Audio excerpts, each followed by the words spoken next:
అధికారులపై దాడి చేసిన బాల్క సుమన్పై ప్రభుత్వం చట్టపరంగానే చర్యలు తీసుకుందని మంత్రి వివేక్ తెలిపారు.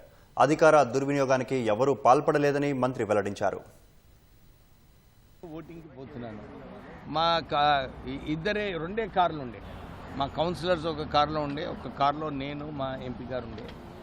వాళ్ళు మమ్మల్ని అడ్డుకున్నారు. మేము ఓటింగ్కి వెళ్తున్నాము, మా కార్యకర్తలు లేరు, ఎవరు లేరు, అక్కడ ఏం గొడవనే లేదు.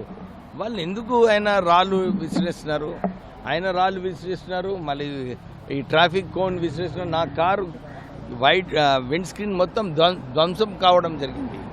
వాళ్ళు యాక్షన్ తీసుకున్నారు. పోలీసు డెఫినెట్లీ, ఎందుకంటే ఇట్లాంటి గుండారాజు ఎంపీ మీద, మినిస్టర్ గారి మీద, ఇంకా పోలీస్ పర్సనల్స్ వాళ్ళు కూడా ఇంజూర్ అయినారు. ఇలాంటి లా అండ్ ఆర్డర్ సిచ్యువేషన్లో పోలీస్ చట్టం ప్రకారంగా వాళ్ళు యాక్షన్ తీసుకున్నారు.